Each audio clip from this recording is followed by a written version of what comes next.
Christiane Olk geht spazieren. Sie hört Vogelzwitschern, vorbeifahrende Autos, Kinderlachen, Musik. Plötzlich wird alles dumpf. Nur mehr tiefe Töne sind zu hören. Wörter versteht die Bitburgerin kaum noch. Christiane Olk war schwerhörig und kein Hörgerät konnte ihr helfen. Wenn unsere jüngste Tochter Geburtstag gefeiert hat und da waren ihre Kindergartenfreundinnen, die stehen dann vor mir und fragen nach irgendetwas, wollen etwas von mir und ich biete dann Sachen an, Glas Limo, Stück Kuchen, was möchtest du? Und das Kind möchte eine Bastelschere und ich kann es aber nicht verstehen und die geht dann zurück und sagt zu meiner Tochter, du, deine Mami ist aber ganz komisch. Da fühlt man sich auch manchmal unzureichend als Mutter. Weltweit sind mehr als 1,5 Milliarden Menschen von Hörverlust betroffen. Bei einigen hilft kein normales Hörgerät. Christiane Olk trägt deshalb inzwischen ein Cochlea-Implantat. Die Cochlea ist die Hörschnecke und liegt in unserem Innenohr. Erst im Internet ist sie auf diese Hörhilfe gestoßen und danach direkt ins Deutsche Hörzentrum gegangen.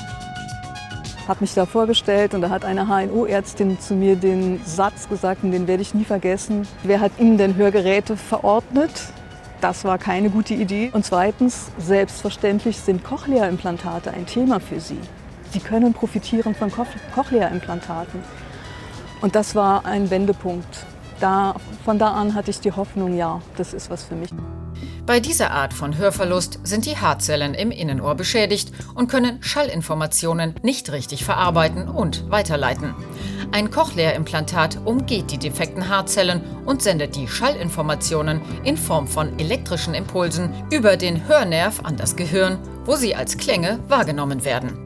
Die ersten Modelle solcher Implantate entwarf in den 70er Jahren das österreichische Forscherehepaar Hochmeier.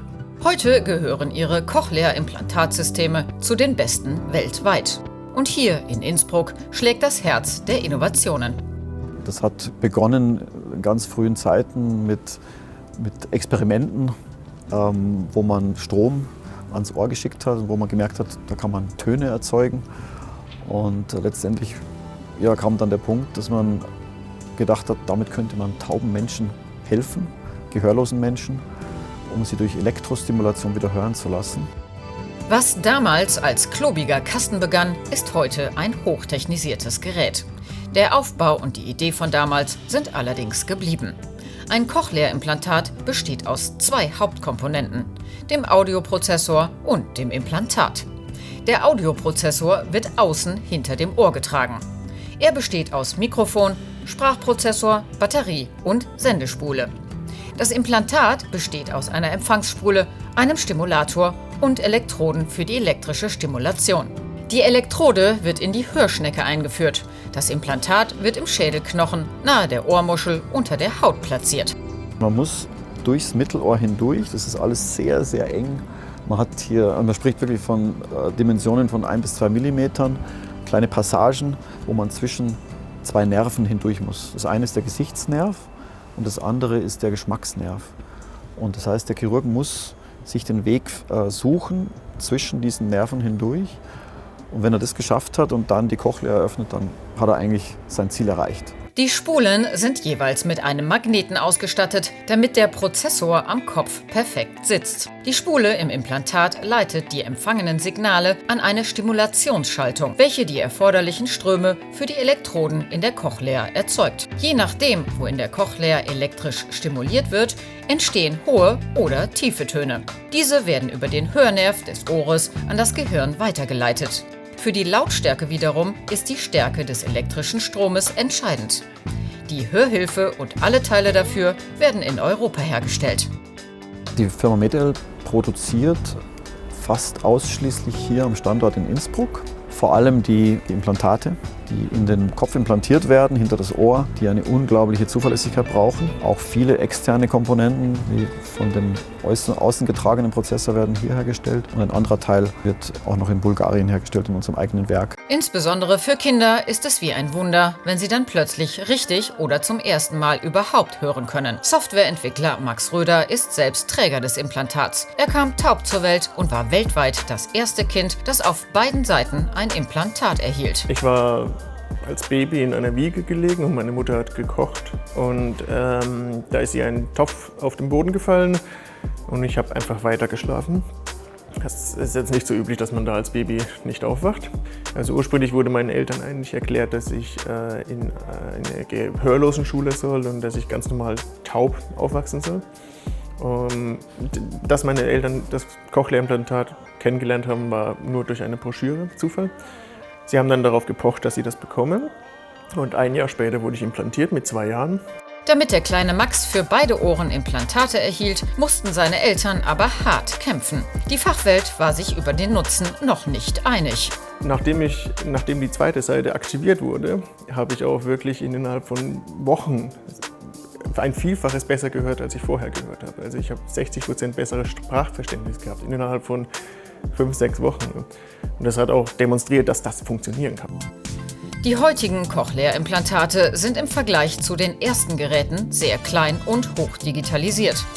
Sie übermitteln mehr Impulse und haben eine größere Frequenzabdeckung. Das heißt, der Träger kann damit noch besser und klarer hören.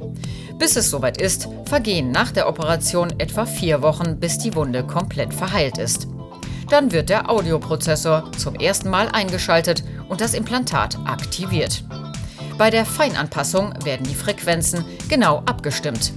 Ein Blumenverkäufer hat schließlich andere akustische Bedürfnisse als ein Bauarbeiter, der täglichem Lärm ausgesetzt ist. Da wird dann der Prozessor geprüft, ob der noch vollständig funktioniert. Das Implantat wird geprüft, ob es noch vollständig funktioniert.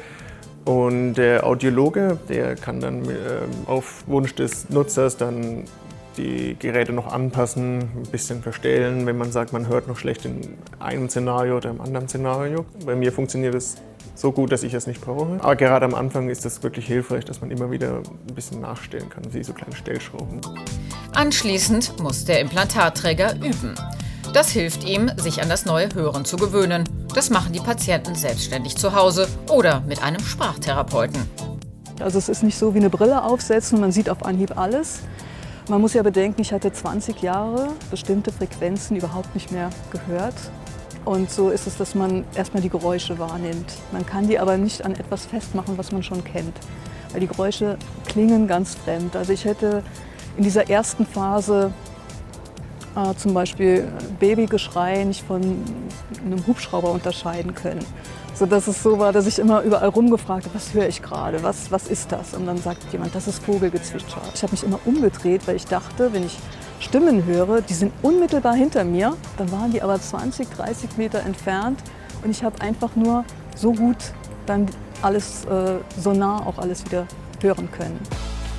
Die Motivation, um Hören wieder neu zu lernen, hat Christiane Olk nie verloren. Das machte sich schließlich auch bezahlt. Ich habe diese Unbeschwertheit wieder, die eigentlich, würde ich mal sagen, in meiner Natur liegt. Ich würde sagen, ich habe mein Leben zurück. Das kann ich wirklich sagen. Und ich bin ungeheuer dankbar dafür. Die 57-Jährige hört jetzt wieder Vogelzwitschern, Kinderlachen und Musik.